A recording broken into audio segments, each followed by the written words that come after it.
नमस्कार दोस्तों, आप देख रहे हैं एक भारत डेली और आपके साथ मैं हूं राम बाबू गौतम। खबर बिहार से है, लेकिन उसका कनेक्शन जो है वो उत्तर प्रदेश से है। और उत्तर प्रदेश की एक बहुत बड़ी नेता, बहुजन समाज पार्टी की सुप्रीमो, जो कि सिर्फ उत्तर प्रदेश की नहीं, देश की दलितों की सबसे बड़ी नेता हैं, मायावती को लेकर के है।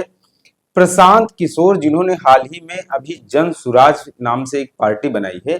और प्रशांत किशोर, इनका पूरा नाम प्रशांत किशोर पांडे है। जैसा कि टाइटल से आप जानते हैं, ब्राह्मण हैं। और बिहार में अभी हाल ही में इन्होंने जल्दी से एक नई पार्टी का गठन किया है। लेकिन प्रशांत किशोर पहले भी चर्चा में थे, लेकिन अभी हाल ही में सोशल मीडिया पर इसलिए चर्चा में हैं क्योंकि बहन जी को लेकर के प्रशांत किशोर ने बहुत ही विवादित, आप यूं कह सकते हैं कि बहुत ही अभद्र और अमर्यादित टिप्पणी की है। राजनीति में वैसे तो नेता एक दूसरे के ऊपर टीका टिप्पणियां किया करते हैं और ये एक सामान्य बात होती है, लेकिन जब सामान्य से एक दायरे से हटकर आप किसी के ऊपर व्यक्तिगत टिप्पणियां करते हैं तो फिर वो खबर जो है वो सोशल मीडिया पर बहुत ज्यादा वायरल होती है, चर्चित होती है। इस समय एक ऐसी ही खबर सोशल मीडिया पर तैर रही है और वो खबर है प्रशांत किशोर के द्वारा दिए गए मायावती को लेकर, मायावती के ऊपर बयान को लेकर के है। बिहार में रामगढ़ की एक विधानसभा है जहां पर उपचुनाव होना है। और प्रशांत किशोर, जिन्होंने अभी हाल ही में जन सुराज पार्टी बनाई है, वो इस समय हाईलाइट होने के लिए तरह तरह के टोने टुटके कर रहे हैं, तरह तरह के बयान दे रहे हैं। बिहार के नेताओं को लेकर के, नेताओं के ऊपर तरह तरह की टिप्पणियां करते हैं। उससे बहुत कुछ नहीं हुआ, उनके बयान सोशल मीडिया पर आते हैं, जाते हैं, चले जाते हैं। लेकिन फिर से उन्होंने मायावती को लेकर अभी हाल ही में जब से टिप्पणी की, तब से वो नेशनल मीडिया में, या यूं कहें राष्ट्रीय स्तर पर सोशल मीडिया पर सुर्खियों में बने हैं। शुरुआत ये हुई कि रामगढ़ विधानसभा सीट है और वहां पर जो है वो उपचुनाव होना है। और ये उपचुनाव जो है वो बिहार में उस सीट पे होना है। जैसे कि आप जानते हैं कि कई राज्यों में उपचुनाव हो रहे हैं, महाराष्ट्र और झारखंड विधानसभा के चुनाव के साथ साथ कई राज्यों में उपचुनाव भी हो रहे हैं। जैसे कि यूपी में भी 9 सीटों पर उपचुनाव है, उत्तराखंड में भी चुनाव है। इसी तरीके से बिहारगढ़ में भी एक रामगढ़ सीट है, वहां पर भी उपचुनाव होना है। और प्रशांत किशोर गए थे एक दलित बस्ती में जो है चुनाव प्रचार करने, लेकिन ये खबर कम बताई गई और प्रशांत किशोर का बयान ज्यादा बताया गया। खबर यह है अंदर की कि जब दलित बस्ती में प्रशांत किशोर वोट मांगने के लिए पहुंचे तो वहां पर करीब 2000 के आसपास दलित आबादी है, उस बहुत बड़ा गांव है। और वहां पर दलितों ने प्रशांत किशोर को अपने यहां से भगा दिया। आप यूं कहिए कि दलितों ने प्रशांत किशोर को अपनी बस्ती से दुत्कार कर भगा दिया। तब प्रशांत किशोर ने पूछा कि आप हमें भगा रहे हैं, वोट किसको देंगे, आप नेता किसको मानते हैं। तो वहां पर जो दलित आबादी थी, दलित बस्ती के लोग थे, उन्होंने मायावती को अपना नेता बताया और कहा है कि नफा हो या नुकसान हो, बसपा जीते या हारे, इससे उन्हें कोई मतलब नहीं है। वो सिर्फ और सिर्फ मायावती को जानते हैं, हाथी चुनाव निशान जानते हैं। तो प्रशांत किशोर को वहां से अपमानित, प्रशांत किशोर पांडे को वहां से अपमानित होकर के भागना पड़ा। लेकिन प्रशांत किशोर ने उसके बाद बयान जो दिया, उस बयान की आप मतलब उसे प्रशांत किशोर की खीज कहिए या झुल्लाहट कहिए, झिलझिलाहट कहिए, या जो भी आप इसको नाम देना चाहें दे सकते हैं। प्रशांत किशोर ने आउट ऑफ द वे, मतलब सारी सीमाएं लांघते हुए बहन जी के ऊपर जो टिप्पणी की, ऐसी टिप्पणी तो बड़े बड़े नेता भी नहीं करते हैं। मायावती का आदर और सम्मान करते हैं। बहुजन समाज पार्टी भले इस समय रसातल में हो, सबसे खराब प्रदर्शन पे, सबसे बुरे परफॉर्मेंस पे हो, लेकिन मायावती के ऊपर अभी हाल ही में कोई इस तरीके की टीका टिप्पणी नहीं करता है चुनाव में हार के बाद, जैसे कि प्रशांत किशोर ने की। अब प्रशांत किशोर की इसे ओछी हरकत भी आप कह सकते हैं, या फिर आप प्रशांत किशोर का इस तरीके से जो झलझलाना है वो ये भी साबित करता है कि प्रशांत किशोर की दलित बस्ती में दाल नहीं गली, उनको जो है वो उल्टे पैर वापस लौटना पड़ा। तो प्रशांत किशोर ने जो चीजें कही हैं, प्रशांत किशोर ने दलित बस्ती में अपमानित होने के बाद कहा है कि आप लोग मायावती को वोट क्यों देते हो, मायावती को वोट देने का मतलब है कि अपना वोट खराब करना, मायावती को वोट देने का मतलब है कि अपना वोट जो है वो बेकार करना। अगर आपके बच्चों की तबीयत खराब होगी, आप मुसीबत में होंगे, परेशानी में होंगे, तो मदद के लिए यहाँ बिहार के लोग आएंगे। आप मायावती को वोट क्यों देते हो। और इन सब तो, यहाँ सब तो ठीक है, लेकिन इन सब के भी आगे प्रशांत किशोर ने बयान दिया कि मायावती जो है वो टिकट बेचती हैं और टिकट बेच करके जो है वो पार्टी चलाती हैं।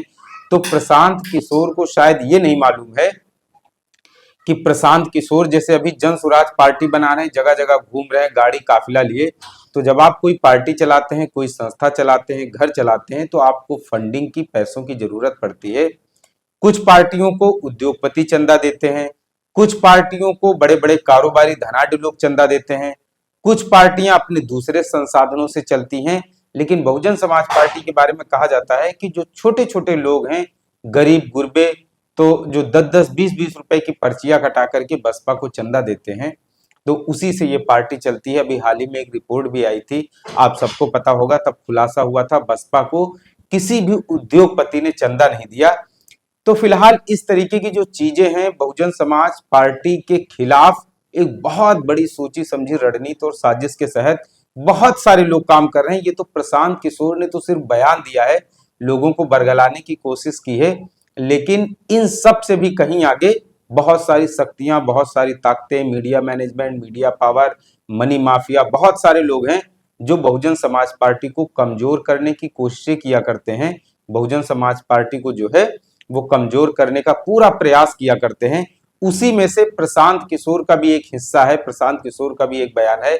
अब प्रशांत किशोर को ये नहीं मालूम है कि वो बिहार में राजनीति कर रहे हैं, ब्राह्मण वहां पर बहुत कम प्रतिशत में ज्यादा हैं, इसीलिए उनको भी पता है कि ब्राह्मणों से काम नहीं चलने वाला है। दलित बस्तियों में जाओ, ओबीसी बस्तियों में जाओ, दलित बहुत बड़ी आबादी में है वहां पर, तो दलितों का वोट लिया जाए, बरगलाया जाए, उनको फुसलाया जाए, उनको किसी तरीके से फांसा जाए। लेकिन ये अपने आप में बहुत बड़ी तारीफ की बात है कि बिहार के रामगढ़ में जिस दलित बस्ती में प्रशांत किशोर गए थे, वहां से दलितों ने उनको भगा दिया और उन्होंने साफ साफ कहा कि बसपा भले ही आज खराब स्थिति में हो, वहां के लोगों ने कहा कि बसपा भले ही आज खराब स्थिति में हो, उनका वोट भले ही खराब हो जाए, उनकी पार्टी भले ही न जीते, लेकिन वो किसी दूसरे को वोट देने वाले नहीं है। तो फिलहाल प्रशांत किशोर ने अभी बयान दिया है, बहन जी को लेकर के अमर्यादित विवादित बयान दिया है। तो अभी आप इतना भी देखिएगा कि कुछ दिनों के बाद यही प्रशांत किशोर पांडे अभी पलटी भी मारेंगे। आपको एक न एक दिन ये खबर जरूर सुनने में आएगी, जब उन्होंने जो आधारहीन बयान दिया है या बिना तथ्यों के, बिना किसी सबूत के जो इस तरीके के खुला आरोप लगाए हैं, आप देखिएगा एक दिन वो भी आएगा जब प्रशांत किशोर अपने बयान से पलटी मारेंगे और माफी भी मांगेंगे।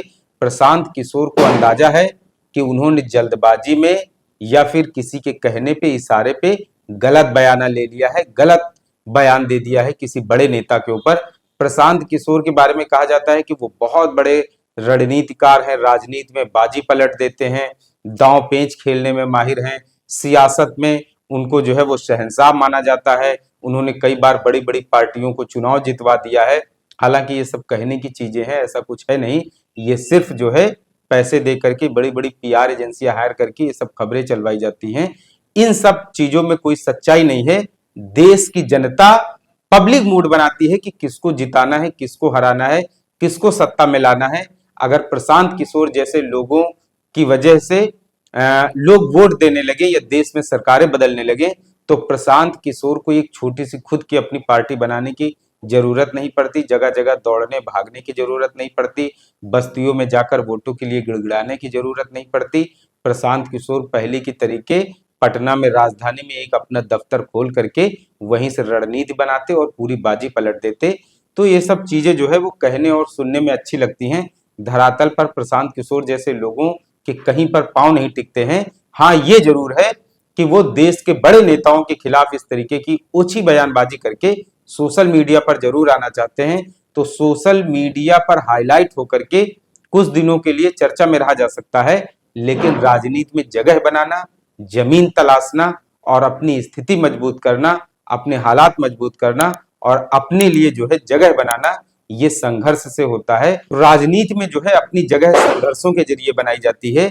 जब आप संघर्ष करेंगे, जिन लोगों के लिए वोट मांगने आप जिनके निकले हैं, उनके लिए पहले आपको धरातल पे काम करना पड़ेगा, जमीन पे कुछ करके दिखाना पड़ेगा। दलितों के आरक्षण जो है वो मारे जा रहे हैं, सरकारी नौकरियों में भर्तियां नहीं निकल रही हैं, निजी क्षेत्रों में कहीं पर कुछ हो नहीं रहा है। इन सब के अलावा और भी बहुत सारी समस्याएं हैं जिससे दलित आए दिन जूझा करते हैं। तो पहले आपको कुछ काम करके दिखाने की जरूरत है, उसके बाद फिर आपको वोट के लिए निकलना पड़ेगा। और इस तरीके की बयानबाजी का जो है इनसे कोई असर नहीं होने वाला है। सोशल मीडिया पर चर्चा के लिए जरूर है, लेकिन धरातल पे इनकी कोई जगह नहीं है। आपसे अपील है, एक भारत डेली को शेयर और सब्सक्राइब जरूर करते रहें। धन्यवाद।